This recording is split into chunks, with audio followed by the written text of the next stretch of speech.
Welcome, everyone, to Indications and Warnings with Chuck Farrer, co-produced by Alan Brewer. Chuck and I are recording this show on March 20, 2025.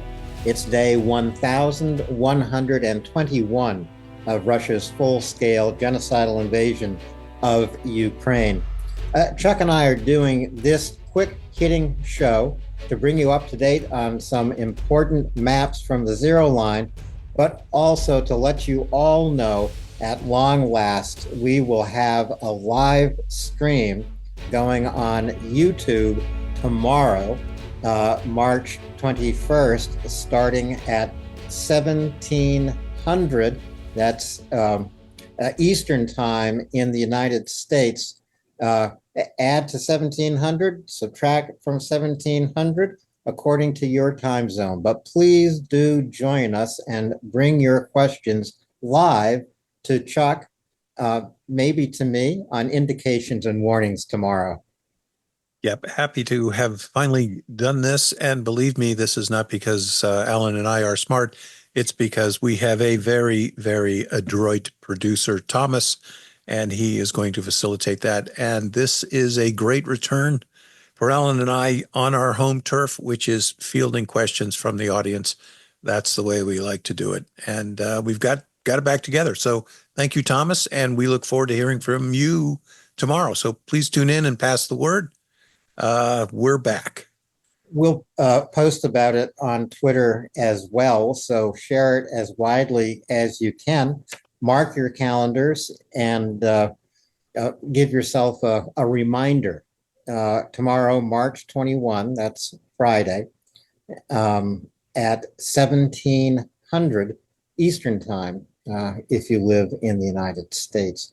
And, some of your questions might be based on the maps Chuck and I are going to go to right now. This is going to be a quick hitting show. We're going to take a look first at Chasic Yar, which the bottom line, Chuck, is Chasic Yar still holds. Absolutely. We have been questioning for the last 3 years the military wisdom of sinking close to 70,000 dead Russians into the battle in the Bakhmut area, and Chasic Yar being both the fulcrum point, prime circuit cable, main axis, and true military objective in this area. I believe Thomas has put the map up right now. You can see Bakhmut in the right. We've got street level projections in this essentially 2-kilometer grid square map. So you've got a good idea here of both terrain and road infrastructure. As long as Chasic Yar holds and is occupied by Ukraine, everything that Russia put into the Bakhmut battle space is absolutely wasted. The two egress points from Bakhmut, as we've talked about a lot, the M03 highway, which departs out of the right upper portion of the map, and the H32 highway, which goes southwest. Neither one of those are viable axes of advance for the Russians as long as there is a Ukrainian garrison in Chasic Yar. Now, the Ukrainians remain there despite a Russian salient into the northern urban area. If you look above the words Chasic Yar, you can see a street grid there. That is contested territory. But as long as Ukraine remains based in Chasic Yar, it prevents any movement out of the Bakhmut area because there will be operational Ukrainian forces in the rear of Russian advance. I hate to say this, Alan, but we've been talking about this and mentioning exactly these immutable tactical facts for 3 years. So this is almost a strategic error on the part of Russia in terms of military resources and expenditure of manpower. Yeah, it really is. I mean, yes, Russia ground through Bakhmut, but they've been stuck in Chasic Yar, really short of Chasic Yar, for months and months and months now. The canal has always been a key feature on this map. The Russians have advanced across the canal. The Ukrainians have used the canal as a defensive line as well. Describe the importance of that canal. It's not the Erie Canal, is it? No, this is essentially people who are Californians will remember in the Inyo Valley and in the San Joaquin, you're driving up I-5 and you can see these, they're not really much wider than a car, but they're steep-sided cement. And they might not even be very deep, but you cannot drive your tank over it. You can't drive your Jeep over it, just as you couldn't drive your car over it. So what we can also see in the map here, and again, this is a recapitulation of the tactical situation. The Russians are in Bakhmut. They are dug in. They have headquarters there, ammunition storages, etc. Look at the journey to get from Bakhmut to the Chasiv Yar zero line. We can see a lot of open space, right? Anything crossing open space eats drones. And as you come into the Chasiv Yar battle space, it's transitioning that open terrain. Now, also remember, you can see the little green areas of forestry. Think of yourself as quite literally a cockroach scurrying from one bit of cover to the other, to the other, to the other, to the other. So this makes this route circuitous. It goes out of the way. And you diminish whatever it was you were sorting to try to deliver to the battlefield. Let's say you got 10 guys, each carrying 100 pounds, right? You lose 4 or 5 guys. You've lost 400 pounds of what you were trying to get there. You pay the toll. Okay, and it's sort of the last hurdle that's sort of jumping the shark. The last thing these exhausted, attrited logistical formations can do is get across the canal. So also remember this, you're not just a Sherpa delivering goods into a tough location, you've got to fight. So the journey taxes you, the enemy taxes you, you lose stuff so that the fighting power that Russia can deliver into Chasiv Yar, it just isn't that much. And I know I bang this drum constantly, but the combat effectiveness, morale, everything else, material states of readiness, unit cohesion, etc., that all in a convoluted sort of calculus, the number that emerges is combat effectiveness, and the Russians are down. They are down. And that's why we see stalled fronts like Chasiv Yar. Now, Chasiv Yar has been hit so many times by glide bombs and is under pretty much constant artillery fire. It's been reduced to rubble. I'm not sure there's a brick left atop a brick in Chasiv Yar, but this rubble, this urban landscape, still provides Ukrainian forces cover. It still provides them assembly areas where they can then move out and counterattack Russians, right? Absolutely. But we've presented the big problem of of Bakhmut. I want to circle back a little bit.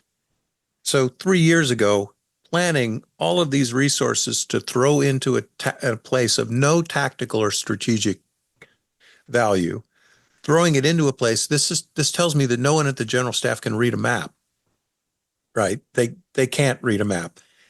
So Bakhmut wasn't the place to hit. Okay, but they hit it. They sunk very close to 100,000 dead into this battle problem. Yeah. And now they're pushing as hard as they can to get to Chasiv Yar. But again, I invite people to look at the map. Show me the road out of Chasiv Yar. Well, there's a railroad, but that's not appropriate for tactical advance. Great logistical link, but railroads can be blown up. First of all, you can see that it was stupid to fight for Bakhmut. There was some sense in fighting for Chasiv Yar, but look at the open terrain around it. Yeah. Yeah, and you're right, Alan. Chasiv Yar is completely beat to hell. Yeah. It is a blasted apocalyptic landscape. Have the Russians succeeded in using these northern neighborhoods of Chasiv Yar, so north of the railway? Have the Russians succeeded in using this section of Chasiv Yar as a lodgment that represents any kind of powerful position to the Russians? Well, you can see that that little finger that sticks out above the word Chasiv Yar. You can see the rail line, and that subscribes the southern part of that lodgment. Uh, this shows, Ukraine didn't really want to part with that urban terrain, but Ukraine is always willing, when push comes to shove, to give Russia a disadvantageous piece of terrain. So no Russian lodgment in Chasiv Yar would be great, but giving them the crappiest, most exposed place with the least number of exits, and truly, look, there's nothing to the north, Right. right? There is a small scale railroad that goes to a strip mine. And again, many thanks to Open Topo Map for this map. Although I wish they would do them a little bigger, because I've got to make mosaics out of them, and that's hard. And again, and Alan, you are the master of terrain. You can see the contour lines there to the northeast, and also, the increasingly complex urban terrain between the lake there and the railroad.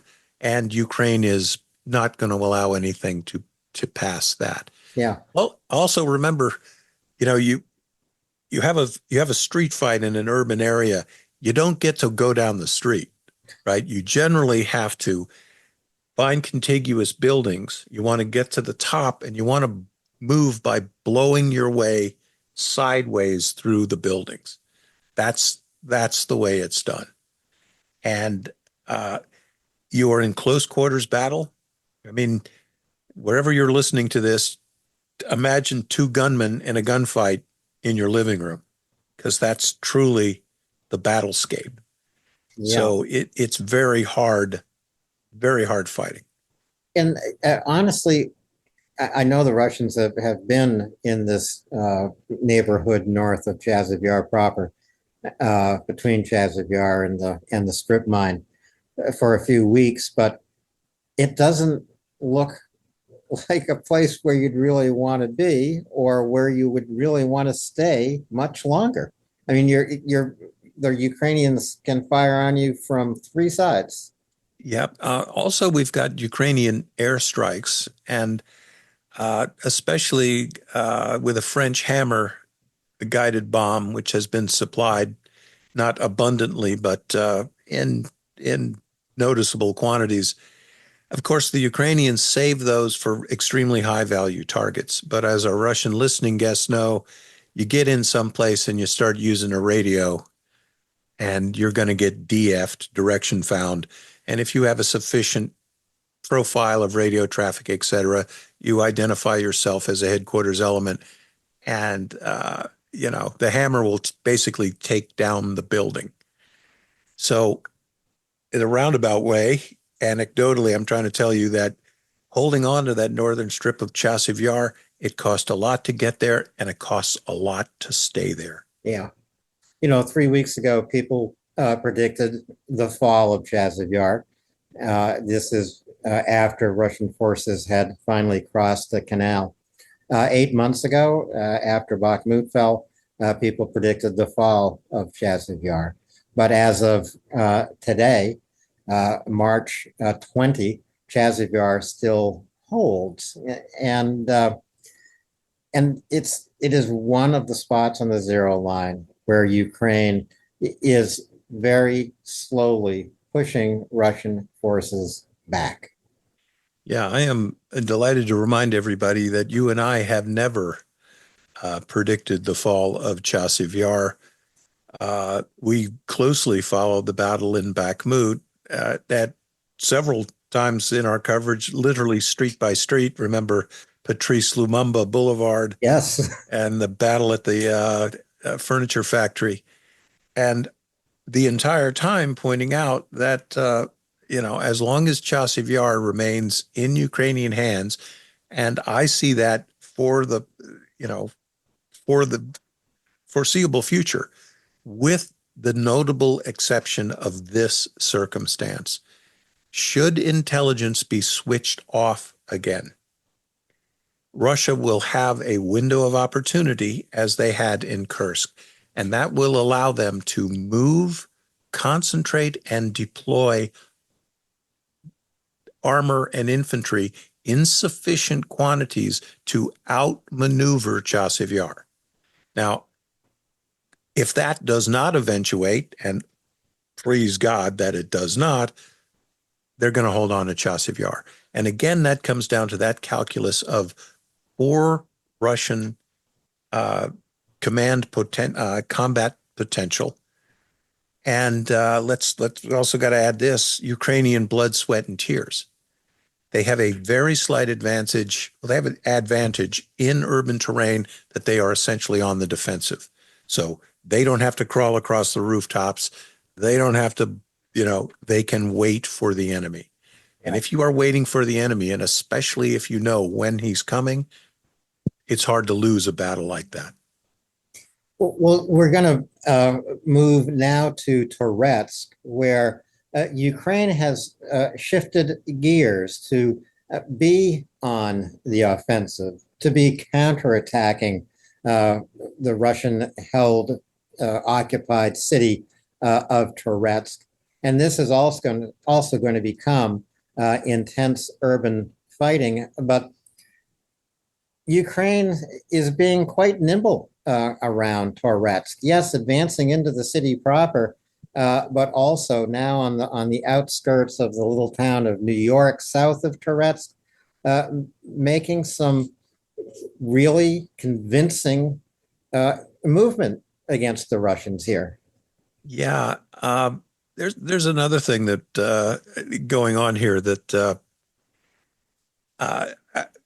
again, and Alan and I were just talking backstage about this. We have to we've taken a lot of sources to sort of put the zero line down, and those sources often conflict. So another thing we take in is we look at the accurate contact reports, which are very accurate. In fact, some of the sources I can drill down almost to the house. Same with the airstrikes. I can usually discern the target looking at the topography, etc. I have a little bit of maybe not so much clarity where exactly the zero line is in the Toretsk area. I believe this is a fairly good representation. You can see a series of 4 attacks here to the northeast of Toretsk itself. These were Russian counterattacks. They were broken up again, and as they generally tend to be, with sufficient intelligence. Very often, the Russian signals intelligence, their communications are penetrated. They can quite literally hear the planning. They hear the deployment. They know the points of concentration. They know the attack vectors. And again, the Russians attack in daylight.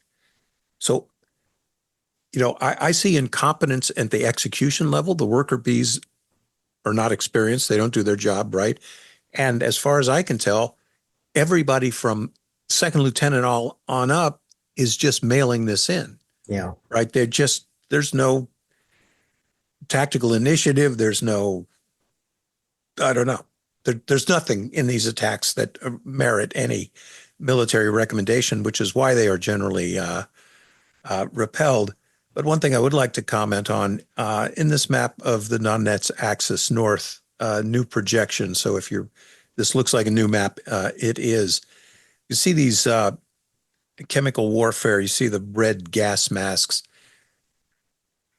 Going to complete a thing for the Kyiv Post. It'll be out next week. It's going to be on a summary of Russian chemical warfare since the war began. And it has escalated from the use of anti-riot agents, CS or CN. If you were ever at a protest and you got tear gas, that was probably CS. CN is the next level up. It's a little bit more potent, makes you feel a little worse, possibly nauseated. But the Russians are beginning to use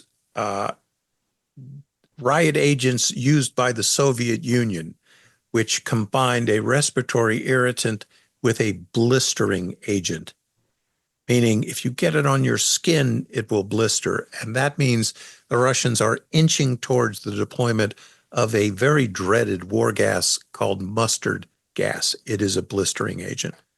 So again, you will see the Russians using chemical weapons at points of attack where they find Ukrainian defense to be especially robust.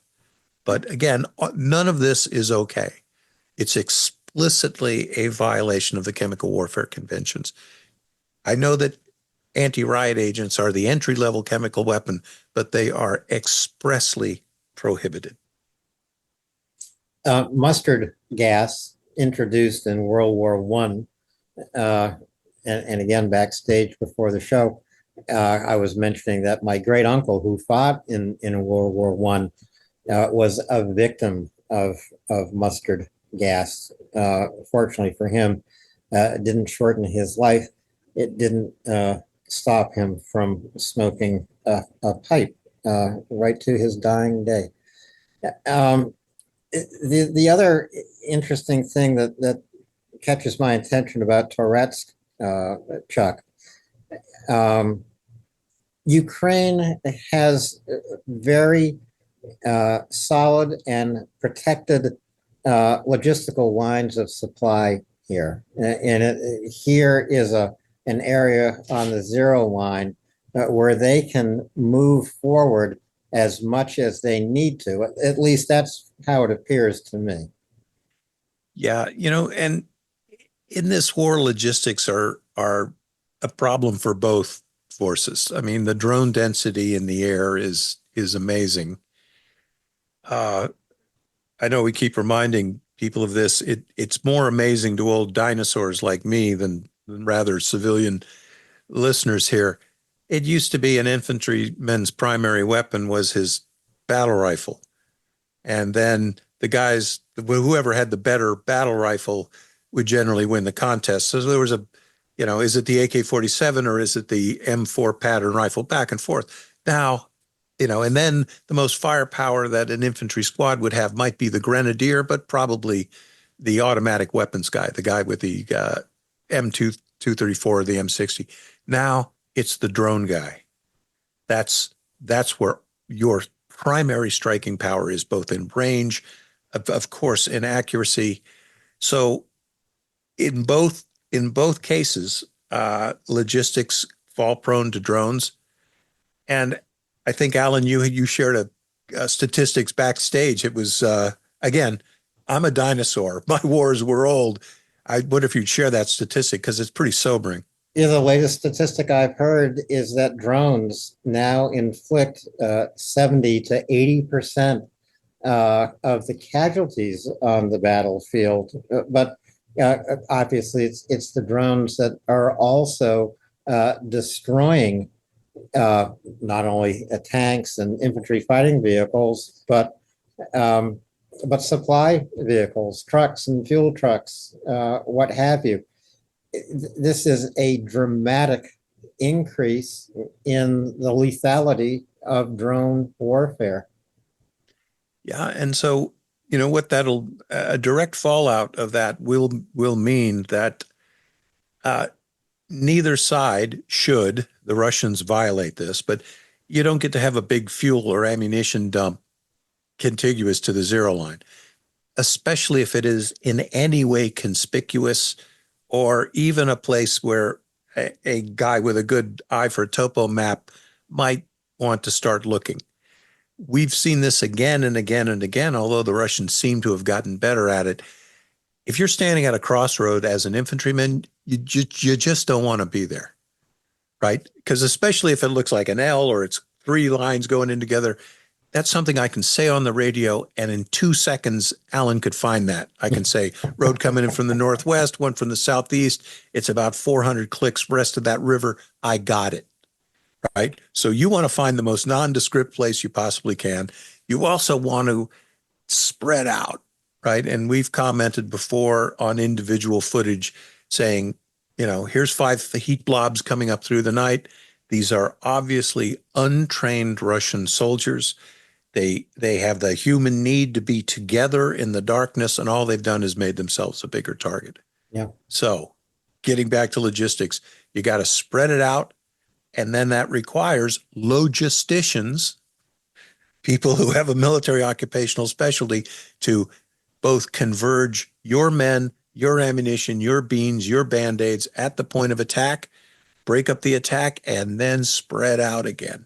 And that takes professionalism, training, and good troops whose head and heart is in the game. It also demonstrates a different mindset, I think, Chuck, between the Ukrainian military and the Russian military. And even though the Russians are not always well supplied, they think of themselves as having everything they can possibly need to win on the battlefield, right?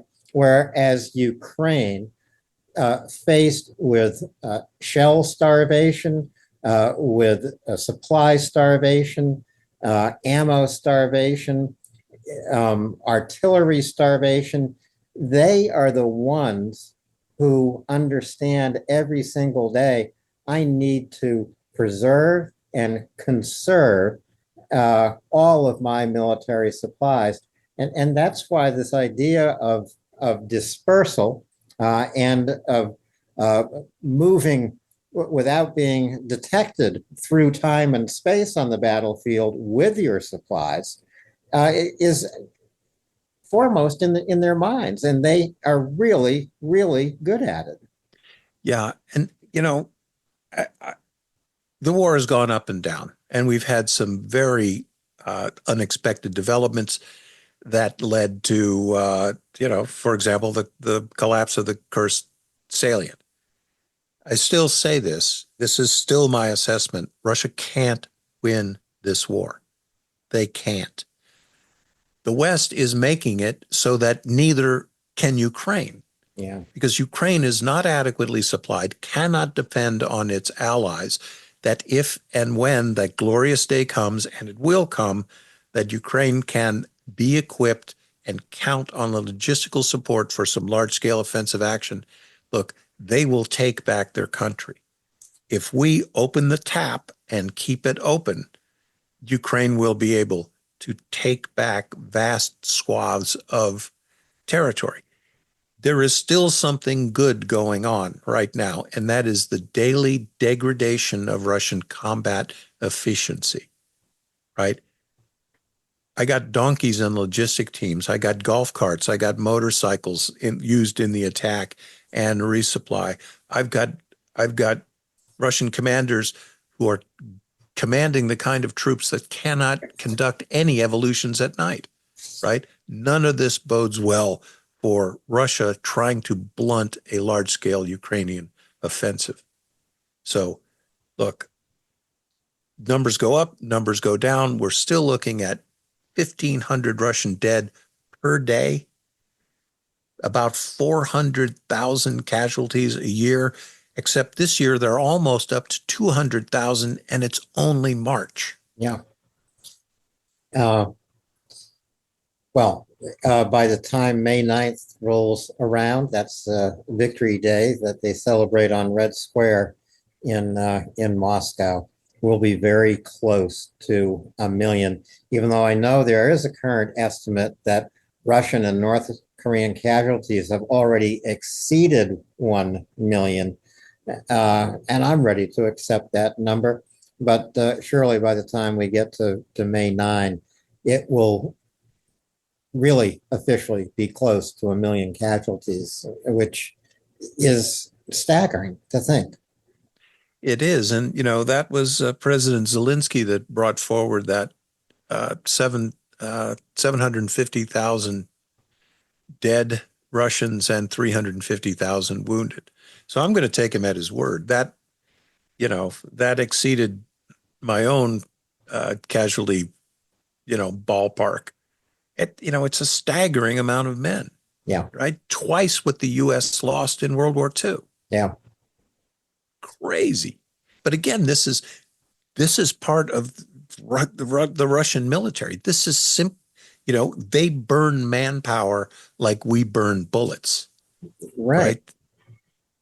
right? I mean, the most expendable resource in the Russian military is the soldier. I mean, it's hard to grasp that.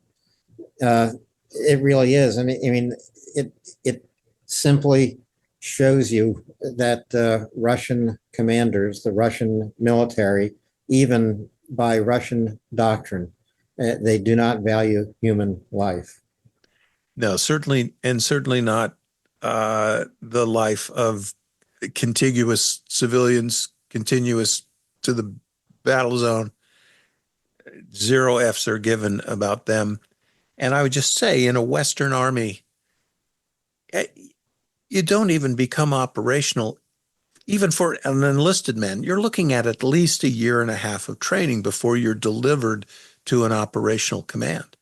And in some cases, and in the cases of specialist outfits, SEALs and aviators, it could be 3 years before you become operational.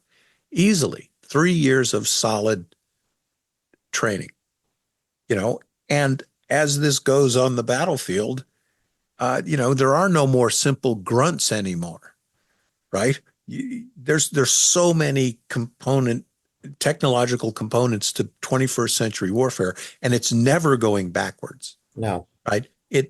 Even now in a little brush war, in an insurgency somewhere, you pick a nasty jungle that I've probably already been to, there's going to be drones, there's going to be thermal, there's going to be very articulate signals intelligence. Every single thing has changed, Alan, totally changed. It has totally changed. And I think the United States, other Western militaries, are really laggards in drone innovation, in understanding basic drone tactics. To learn, you really want to talk to a Ukrainian. Yeah, and everything that goes with it. Uh, we look at we're looking at the zero line. We're looking at the elements of the topographic map. This Donetsk map is a good one because you can see the water courses. You can see where these little valleys are just going west of Toretsk, 1, 2, 3 river valleys. These are all natural defense positions.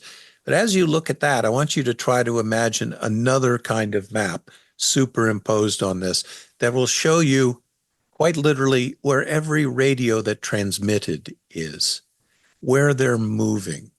I want you to imagine and close your eyes and you see different colored light blobs. And these are electronic warfare transmitters that are blocking out either drone traffic, radio traffic, whatever.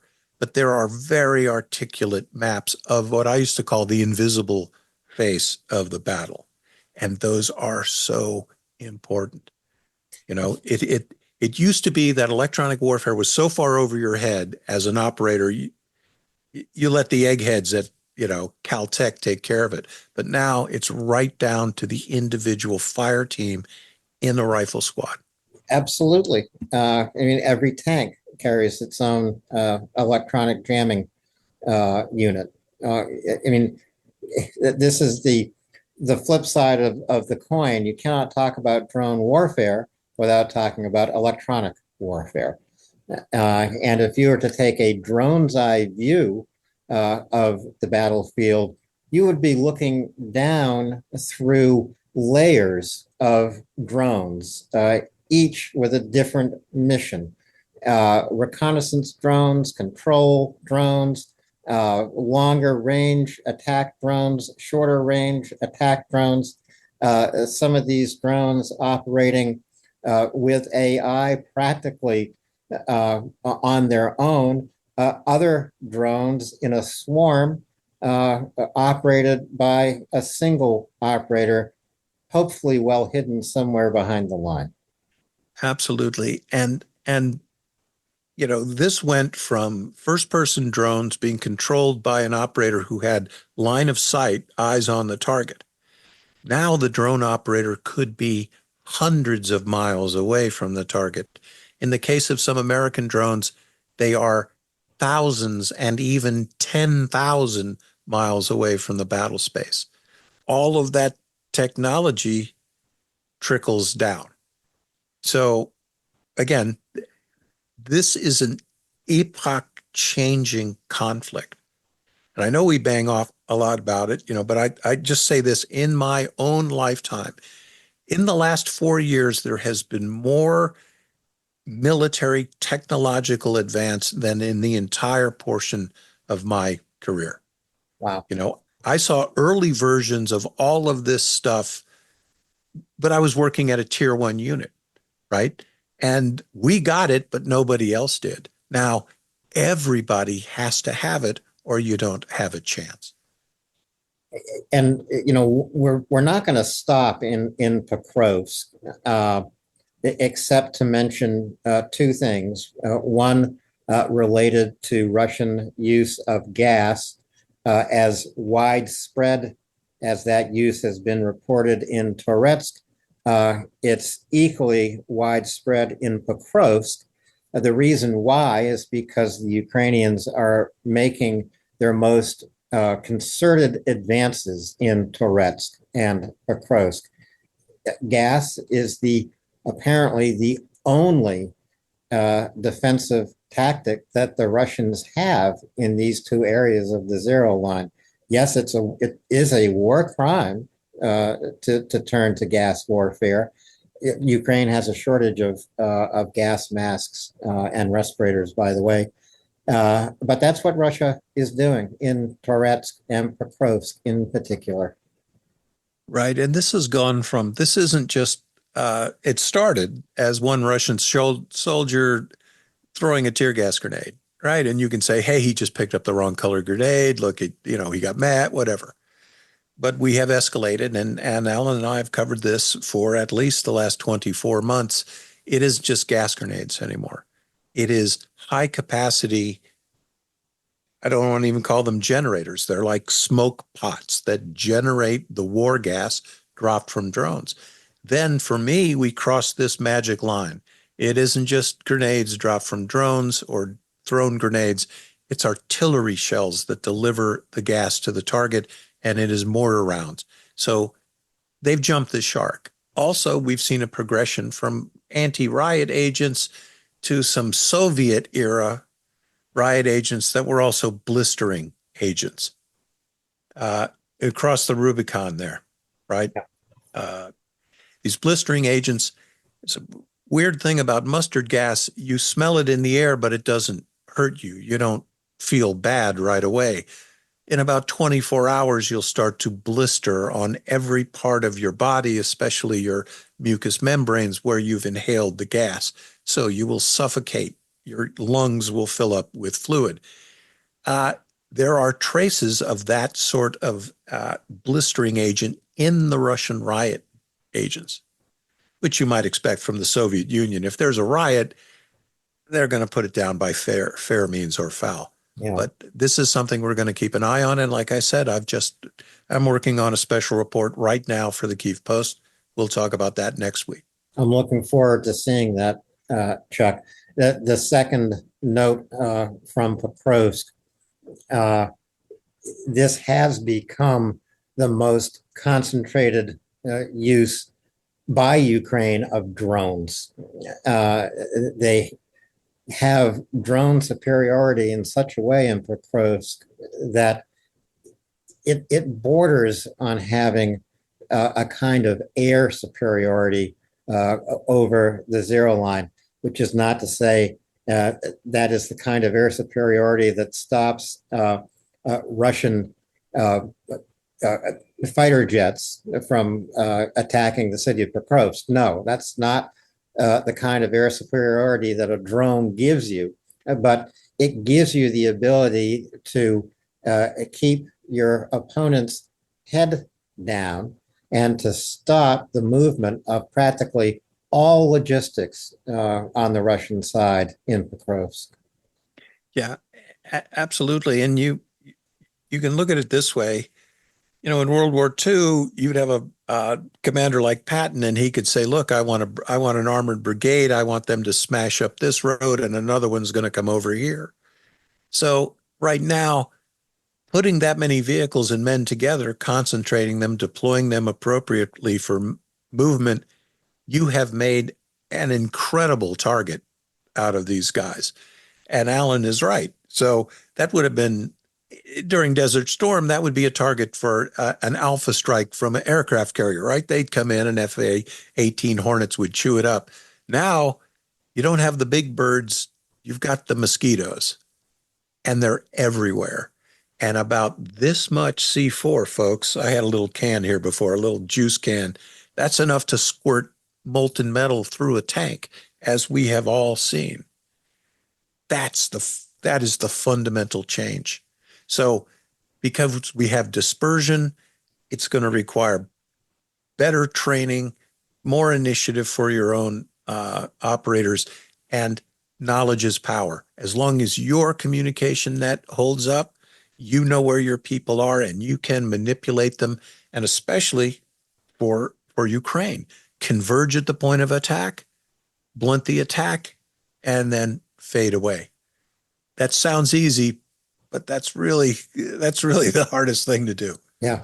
The other area of most concentrated drones was in Kursk, and that was on the Russian side, not the Ukrainian side. The Russians had put together a drone force that was far superior to the Ukrainian drone force in Kursk, and also more advanced. It was in Kursk where Russia deployed and tested their fiber optic drones, and this truly gave them an advantage in Kursk. Right, and that the Russian advantage, dare I say, was handed to them by Washington, because the Russians also tend slightly less sophisticated. The Russians, as far as I know yet, have not developed a truly synthetically networked means of drone control. So they had to have a building somewhere where they would concentrate drone operators. Now, places like that can be discerned by signals intelligence, right? Even a smart guy looking, and I see 20 guys a day go into this building and nobody really comes. Just all the little indications and warnings. Without the intelligence that allowed Ukraine to prioritize artillery strikes on those nodes of control, the Russians were able to swamp the battle space with those drones. Yeah. All of that is at the feet of Washington. Every bit of it, and I don't want anyone to forget it. It cost Ukrainian lives, it cost Ukrainian blood, and it took a blue chip off the table.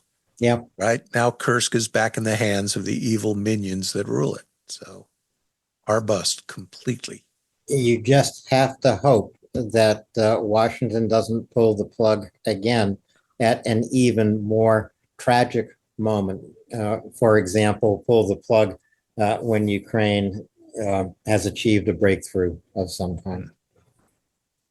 Who would thought we'd ever talk about that? Never, ever seen such a thing that the United States has done to any ally, especially an ally in active battle. No, I don't know what to say. I wrote some opinion pieces about it last week. Never in my military experience have I ever heard of anything like that. And unfortunately, it appears to be a pattern with the United States. And we are gaining a reputation as a fatuous, fickle ally, capricious and feckless. That was the word I was looking for. Feckless. Almost goddamn crazy. Almost crazy. Who are these people crazy? They got no home training. We are on our way to Kherson, which we have mentioned over the last couple of weeks, alluded to really for more than a month now, because so many reports of a Russian attempt to cross the Dnipro River and restart some kind of offensive through Kherson city and farther into Kherson Oblast on the right bank of the Dnipro. it looks like, first of all, the Russians don't have the wherewithal to do that. And they certainly don't have the operational security with which to do it. And that's what the Ukrainians chose to prove to them. Yes, to our Russian listening guest, I encourage you to launch the broadest possible effort to cross the Dnipro in Kherson Oblast, because I promise you, you will lose everything you send across the border, across the river, including the little plastic spoons that these guys eat with. There was quite a bit of chatter about an assemblage of 400 boats. So they absolutely made an effort to do this. They were certainly thinking about it. I just don't see it as within tactical possibility. But again, there is something we never thought of. In the case of an extended intelligence blackout, should that evolve over a 21-day window, then you might see a Russian attempt to do this. And that may be just enough for them to get a bridge up and put 10 or 15,000 people on the North Bank. That isn't good. And that is a very good point. That is exactly how Russia would use the next intelligence blackout imposed by the United States. This might well be a place on the zero line where Russia would also take advantage of a so-called ceasefire. We haven't seen any evidence of that ceasefire, Chuck. Overnight, last night, in a central Ukrainian city, Kropivnitsky, which is south of Kyiv, northwest of Kryvyi Rih. It's about halfway between Kyiv and Kryvyi Rih, and it's a major Ukrainian city. 200,000 plus people have lived there. The Russians chose to attack this city in particular and civilian infrastructure with a massive launch of drones against it, because there are no Patriot systems protecting this city, and very, very thin air defense around Kropivnitsky. Yeah, we've talked a lot about the things that Ukraine needs, and it's air defense, air defense, air defense. Because even the mobile systems, Gepard, the Avenger system, Iris-T, even NASM's mobile batteries were designed to be moved in contiguous areas to the battle space. But the Gepard and the Avenger and other short-range systems, they were designed to go right to the zero line to protect your troops and also your ground lines of communication and supply. Ukraine can't do that. Gepards are in public parks, parked on playgrounds to take out the Shaheds as they come into the apartment blocks, which are the primary targets for the Russians. It is a shame, but we've been reporting this for 3 years, Alan. How many attacks on civilian high-density housing have we reported on? Virtually every day. And they amount to thousands of such attacks. In fact, a resident in Kropivnitsky described the drone attack as like carpet bombing, although 70 drones, I guess, were intercepted. 25 hit targets, setting much of the city on fire. So this is why both Chuck and I say the ceasefire that Putin agreed to it looks like it's been violated now many more times than once. It was violated pretty much within his one phrase. I agree. While Putin was saying that, there was an attack ongoing on the capital of Kyiv. Well, we've also got this little bit of ground truth here. What Russia said it would do was suspend attacks on energy infrastructure. But what that really meant is please stop hitting my oil refineries. Without them, I can't fuel my aggressive tendencies. It was a bad trade. We both predicted this, right? There will be squeaking from Washington saying there's progress. It's a frank exchange of views. All the other diplomatic bull, the attacks on civilians in Ukraine have gone on. In fact, they've gotten bigger and bigger. And what Putin has tried to do, and with unfortunately the help of maybe his Gulf partner, take some of the most effective means by which Ukraine can resist, which is striking at the heart of Russia's money-making capability. Yeah. Specifically targeting specific places in the energy production facilities. Our friend Will Teal, petroleum engineer, is an absolute expert. If you can, folks, turn into his report with Alan. Yeah. He will tell you what they're hitting in the oil refineries and why it's so important. Putin wants this to stop, and Alan and I, and perhaps Will, are of the opinion that it should continue. Oh, yes. It should continue.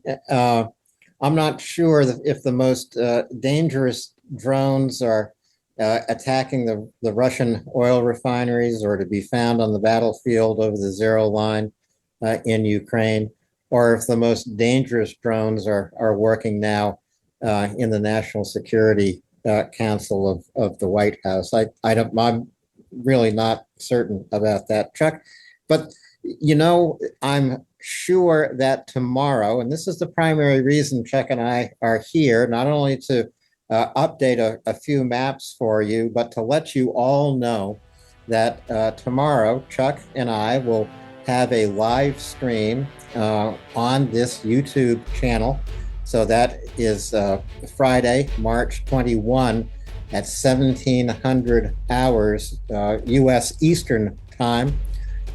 We invite you to join us, to bring your questions. Give a listen if you want to the last couple of shows. Take a look at the maps that Chuck has posted on his timeline in Twitter, and bring your questions. It's going to be a good show of in-depth analysis and discussion, thanks to our viewers and listeners' participation. We really appreciate it, folks. So that's 5 o'clock drive time. Probably get us on. You might be in the subway, depending on where you are. You could listen to it there. But again, our thanks to our producer Thomas, who is going to make this happen. Please do tune in. You'll be able to get hopefully, I think we're going to be able to get some guests on the air. We're certainly going to be able to get your questions. That's the way we like to do it. I mean, Alan and I like to take a tour of the zero line, but we want to hear from you. And we are here, this operation, we are an information operation, and we're here to influence your information warfare microcosm. So you dominate at the pub, at the cocktail party, at the dinner party, and we want to bring people over onto the side of the angels. We sure do. So join us tomorrow live here. That's tomorrow, March 21, Friday, 5 p.m. Eastern Time, 1700 hours. Join us when we say Slava Ukraini. Heroem Slava. Good night, everybody, and we'll see you tomorrow, 5 o'clock. Be there, or I'm going to come looking for you. Okay? Don't make that happen.